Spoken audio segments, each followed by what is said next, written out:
আসসালামু আলাইকুম রহমতুল্লাহি ওবরকাতুহু। সম্মানিত দর্শক, বাংলাদেশ সেনাবাহিনী একটি ঐতিহাসিক ঝুঁকির মধ্যে পড়েছে। এটি কেবলমাত্র ঝুঁকি বললে ভুল হবে। আমার দৃষ্টিতে একটি ঐতিহাসিক, যাকে বলা হয়, এমন সন্ধিক্ষণ তারা অতিক্রান্ত করছে। এই সন্ধিক্ষণটি যদি তারা সফলভাবে অতিক্রম করতে পারে, তাহলে হয়তো তাদের অস্তিত্ব টিকবে। অন্যথায় এই সেনাবাহিনী পরিপূর্ণভাবে ধ্বংস হয়ে যাবে। যদি সেনাবাহিনী ধ্বংস হয়ে যায়, তাহলে দেশের স্বাধীনতা এবং সার্বভৌমত্ব থাকবে না।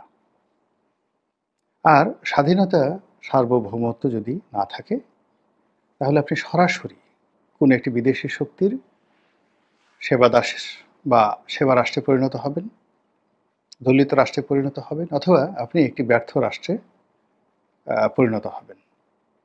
Just like Syria, just like আফ্রিকার অন্য কোনো দেশ যেখানে গৃহযুদ্ধ চলছে, সিভিল ওয়ার চলছে। আমরা ঠিক সেই অবস্থাতে চলে গিয়েছি। আমরা জানি যে কুকুরে কুকুরে কামড়াকামড়ি কিংবা স্বজাতির বিদ্বেষী প্রাণী, এই জিনিসগুলো আমরা সবসময় ঘৃণার চোখে দেখি। যারা নিজেরা মারামারি করে। আমাদের দেশে যে গোত্রপ্রীতি, এটাই আমাদের যাকে বলা হয় সামাজিক সংহতি, আমাদের রাষ্ট্রের উন্নতির একটা মূল বিষয়। এখানে আপনি পুলিশ বাহিনীতে চাকরি করেছেন, একজন পুলিশের কনস্টেবল বৃদ্ধ হয়ে গেছেন, কিন্তু আপনি বিপদগ্রস্ত হয়ে থানায় গেলেন এবং নিজে পরিচয় দিলেন যে আমি একজন সাবেক পুলিশ কর্তা। ঐতিহ্যগতভাবে শত বছর ধরে পুলিশ সবসময় এরকম তাদের সাবেক কর্তাদেরকে সহযোগিতা করে এবং পুলিশের কাছ থেকে কখনো ঘুষ খায় না বা খেত না। তদ্রূপ একজন সেনাবাহিনী, তো সেনাবাহিনীর মধ্যে এই জিনিসটা আরও বেশি ভ্রাতৃত্ববোধ, ব্রাদারহুড, এই রিলেশনটা আরও অনেক অনেক বেশি। বিশেষ করে যারা ব্যাচমেট, অর্থাৎ একই সঙ্গে যারা ট্রেনিং নিয়েছেন, সেটা সিপাহী হন বা অফিসার হন, তারা পরস্পরের জন্য জিগিরি দোস্ত, জানি দোস্ত হিসেবে তারা কাজ করেন। এখন দেখা গেল একজন সেনাপ্রধান হয়ে গেছেন, আর তার ব্যাচমেট তিনি সেকেন্ড লেফটেন্যান্ট হিসেবেই তিনি কর্মজীবন শেষ করেছেন এবং খুব দরিদ্র হয়ে পড়েছেন। কিন্তু তাদের মধ্যেও সম্পর্কটা তুইতুকারি এবং একে অপরের প্রতি ভালোবাসা, ওখানে কোনো দারিদ্রতা বা কোনো পোর্টফোলিও কাজ করতো না কখনো। এটা আমরা দেখেছি যে সেনাবাহিনীর মধ্যে এই ব্রাদারহুডটি খুব বেশি কাজ করছে। এরপর হলো সেনা পরিবার, অর্থাৎ যে কোনো মূল্যে সেনাবাহিনীর সদস্যদেরকে বা সেনা পরিবারকে সাহায্য সহযোগিতা করার ক্ষেত্রে সেনাবাহিনীর বিভিন্ন ইউনিটগুলো যেভাবে সাহায্য করে, সহযোগিতা করে, এটা নজিরবিহীন। ধরুন, কোনো একটি এলাকায় একজন সেনা সদস্য যদি বিপদে পড়েন, তিনি যদি একেবারে সাধারণ সেনা সদস্য হন, বয়স্ক মানুষ হন, কিংবা যেই হন না কেন, তিনি তার এলাকার যে জিওসি আছেন, এরিয়া কমান্ডার আছেন, সেখানে গেলেন, অথবা তিনি যে কোনো একজন পদস্থ সামরিক বাহিনীর কর্মকর্তাদের কাছে গেলেন, প্রাণান্তভাবে চেষ্টা করেন তার সেই সাবেক সেনা সদস্যকে সাহায্য করার জন্য বর্তমান সেনা সদস্যরা। এই জিনিসগুলো সিভিল সার্ভিসে অতটা নেই। পুলিশ সার্ভিসের পরেই সবচেয়ে বেশি সেনাবাহিনীতে এই জিনিসটি ছিল। এরপর সেনাবাহিনীর অনেকগুলো ওয়েলফেয়ার কর্মকাণ্ড ছিল এবং আছে। তাদের রাওয়া, যেটা অবসরপ্রাপ্ত সেনাবাহিনীর কর্মকর্তাদের একটি ক্লাব, বা তাদের সেনা কল্যাণ সংস্থা, এরকম তাদের অনেকগুলো প্রতিষ্ঠান আছে। তারপরে তাদের হাউজিং যে সোসাইটিগুলো, ডিওএসএস, এই জিনিসগুলোর মাধ্যমে তারা মূলত একটা ব্রাদারহুড গড়ে তুলতে সবসময় কার্যকর একটা ভূমিকা রেখেছে, যেটি এই সময়টিতে এসে 2025 সনে এসে এটি একেবারে বুমেরাং হয়ে পড়েছে। এখন বলতে গেলে তারা নিজেরা যে দ্বন্দ্ব সংঘাতে জড়িয়ে পড়েছে, এটি রাজনীতিবিদদের মধ্যেও এই দ্বন্দ্ব এবং সংঘাত আমরা দেখছি না।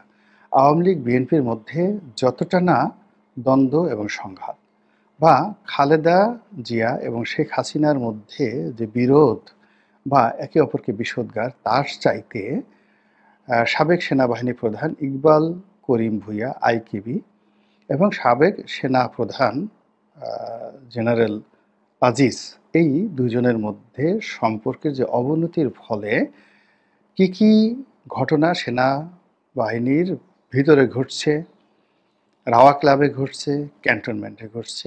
আমরা কম বেশি বাইরে থেকে যা দেখছি, শুনছি, তাতে প্রতি মুহূর্তে আমরা আতঙ্ক অনুভব করছি। এবং এই সকল ঘটনা আমি শুধু এই দুজনকে উদাহরণ দিলাম। এইভাবে আমি আরও কয়েকজনের নাম বলি। যেমন ধরুন, দেশের বাইরে বেশ কয়েকজন সেনা কর্মকর্তা থাকেন।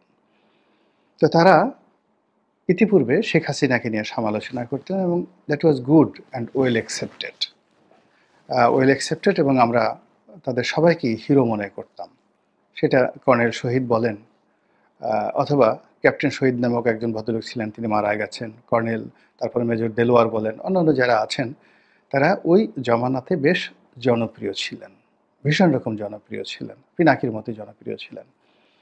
কিন্তু ইদানিংকালে দেখা যাচ্ছে যে বেশ কিছু সামরিক কর্মকর্তা ফেসবুকে এসে, ইউটিউবে এসে তারা সেনাবাহিনীর ভিতরকার অনেক গোপন খবর তারা বলে দিচ্ছে পাবলিকলি। তারা জেনারেল ওয়াকারুজ্জামান সম্পর্কে বিষোদ্গার ছড়াচ্ছে। আবার জেনারেল ওয়াকারুজ্জামান ছাড়াও অন্য সিনিয়র যারা জেনারেল রয়েছেন তাদের সম্পর্কে বা ক্যান্টনমেন্টের যে খবরগুলো আমরা কখনো জানতে চাই না, জানার আগ্রহ নেই, বা যে খবরগুলো আসলে আমাদের জানা উচিত নয়, সেই খবরগুলো এখন তারা বলে দিচ্ছে। এবং এগুলো নিয়ে সেনাবাহিনীর মধ্যে যাকে বলা হয় কতটা নেতিবাচক প্রতিক্রিয়া তৈরি হয়েছে বলতে পারবো না, কিন্তু আমরা যারা সাধারণ মানুষ, তারা সেনাবাহিনী সম্পর্কে আমরা ন্যূনতম যাকে বলা হয় আগ্রহ, ভয়, ভীতি, সম্মান প্রদর্শনের কোনো কারণ অনুভব করছি না। উল্টো আমরা এদের অপপ্রচারের কারণে সেনাবাহিনী সম্পর্কে নেতিবাচক ধারণা পোষণ করতে বাধ্য হচ্ছি। এবং এটি আপনি দেখুন যে মাঠে যারা দায়িত্বরত সেনা কর্মকর্তা রয়েছেন বা সেনা সদস্য রয়েছেন, তাদের নৈতিক শক্তি, মোরাল শক্তি কিন্তু ভেঙে দিয়েছে। এবং এখন তারা যেভাবে জনগণের দ্বারা লাঞ্ছিত হচ্ছেন, জনগণ তাদেরকে যেভাবে ভুয়া ভুয়া যাকে বলা হয় স্লোগান তুলছেন তাদেরকে দেখলে, এবং যেভাবে তারা প্রতিপক্ষ, আমাদের যারা প্রতিপক্ষ মানে সেনাবাহিনীর প্রতিপক্ষ কিন্তু জনগণ নয়, সেনাবাহিনীর প্রতিপক্ষ হলো ভারতীয় সেনাবাহিনী, সেনাবাহিনীর প্রতিপক্ষ মায়ানমারের সেনাবাহিনী, তারপরে আরাকান আর্মি, সেনাবাহিনীর প্রতিপক্ষ ইন্ডিয়ান আর্মি, আমাদের সাথে যাদের সাথে যুদ্ধ হয়েছে বা আগামী দিনে যাদের সঙ্গে যুদ্ধ হতে পারে, সীমান্ত যাদের সঙ্গে আছে, কিংবা ধরুন যারা বাংলাদেশ আক্রমণ করতে পারে, এই সকল বহিঃশত্রু। তো তারা হলো সেনাবাহিনীর শত্রু। আমরা জনগণ কিন্তু শত্রু নয়, রাজনীতিবিদরাও সেনাবাহিনীর কোনো শত্রু নয়। এর কারণ হলো সেনাবাহিনীকে আমরা এমনভাবে গড়ে তুলেছি, এমনভাবে আমরা তৈরি করেছি, তাদের আবাসস্থল আমাদের জনগণ থেকে তারা আলাদা। আমরা নিজেরা মারামারি করব, কাটাকাটি করব, যা কিছু করব, তার সঙ্গে সেনাবাহিনী থাকবে না, সেনাবাহিনীকে আমরা জড়াবো না। তারা শুধুমাত্র বহিঃশত্রুর হাত থেকে আমাদেরকে রক্ষা করবে এবং আমাদের জাতীয় দুর্যোগগুলোতে রয়েছে, সেই দুর্যোগগুলোতে তারা এসে রাজনৈতিক সরকারের হুকুমে এসে সাহায্য করবে, বন্যাতে, ঘূর্ণিঝড়ে, এই সমস্ত ক্ষেত্রে, বা করোনার মতো কোনো ঘটনা যদি ঘটে, বা জাতীয় খুবই জরুরি গুরুত্বপূর্ণ ঘটনা যেখানে আসলে পুলিশ পারছে না, এরকম জরুরি ঘটনা ছাড়া মূলত আমরা সেনাবাহিনীকে ব্যবহার করব না। এটা হলো নর্মাল নর্মস। কিন্তু এখন সেই সেনাবাহিনীকে এমন একটা অবস্থায় নিয়ে এসেছে বর্তমান যারা রাষ্ট্র পরিচালনা করছেন তারা, আর সেনাবাহিনীর বর্তমান যারা নেতৃত্ব তারা, এবং একই সঙ্গে সেনাবাহিনীর যারা সাবেক কর্মকর্তা রয়েছেন তারা আলাপ আলোচনা করে পুরো বাহিনীটির যে রিদম, সেই রিদমটিকে একেবারে নষ্ট করে দিয়েছে। ফলে কি হচ্ছে, ভারতীয় পত্রপত্রিকায় ছাপা হচ্ছে যে ভারতীয় সেনাপ্রধান বাংলাদেশের অমুক সেনাবাহিনীর কর্মকর্তাকে টেলিফোন করে এই বকা দিয়েছেন, অথবা এই নির্দেশনা দিয়েছেন, অথবা অমুক জেনারেলকে এই কথা বলেছেন, অমুক জেনারেল এই কথা বলছে। অর্থাৎ পুরো বাহিনীটিকে দেশি এবং বিদেশি কারোর সেবা দাসে পরিণত করে দেওয়া হয়েছে। এবং এই কাজটি মূলত বাইরের আমরা করিনি। আমরা সেনাবাহিনীকে আগে যেভাবে সম্মান করতাম, এখন সম্মান আগের মতো না করলেও তুচ্ছ তাচ্ছিল্যের পর্যায়ে আমরা এখনও যাইনি। কিন্তু একজন সেনাপ্রধানকে, একজন মেজর জেনারেলকে, একজন ব্রিগেডিয়ার জেনারেলকে, একজন লেফটেন্যান্ট জেনারেলকে তুই তুকারি করে বলা, বাপমা তুলে গালাগালি করা, এই জিনিসগুলো সাবেক সেনা কর্মকর্তা যারা এই ইউটিউবে, ফেসবুকে আসছে, তারাই কিন্তু এই কাজগুলো করছেন। দ্বিতীয়ত, আরও কিছু জনপ্রিয় যারা ইউটিউবার রয়েছেন, ফেসবুকার রয়েছেন, তাদের কাছে সাবেক সেনা কর্মকর্তারা যখন খুব দায়িত্বপূর্ণ, গুরুত্বপূর্ণ পদ পদবিতে ছিলেন, সেই তাদের অনেক গুরুত্বপূর্ণ নথি, সেনাবাহিনীর অনেক গোপন দলিল এদের কাছে দিয়ে দেওয়া হয়েছে। ফলে আপনি চিন্তা করেন যে জেনারেল আজিজের সঙ্গে তার এক বন্ধুর যে টেলিফোন কনভারসেশনটা হলো, এই কনভারসেশন তো আসলে বাইরে আসার কথা নয়। কে দিয়েছে? নিঃসন্দেহে ওই সময়টাতে যারা এই টেলিকমিউনিকেশন, সেটা সেনাবাহিনীর telecommunication department, DGFI telecommunication department কিংবা মেজর জেনারেল জিয়াউল হাসান যেটা পরিচালনা করতেন, যারা এই কল রেকর্ড করে, কিংবা পুলিশের টেলিকমিউনিকেশন যারা এই কাজগুলো করে, তারাই তো এই কাজগুলো করেছেন। নচেৎ এই কল রেকর্ড কিভাবে যায়?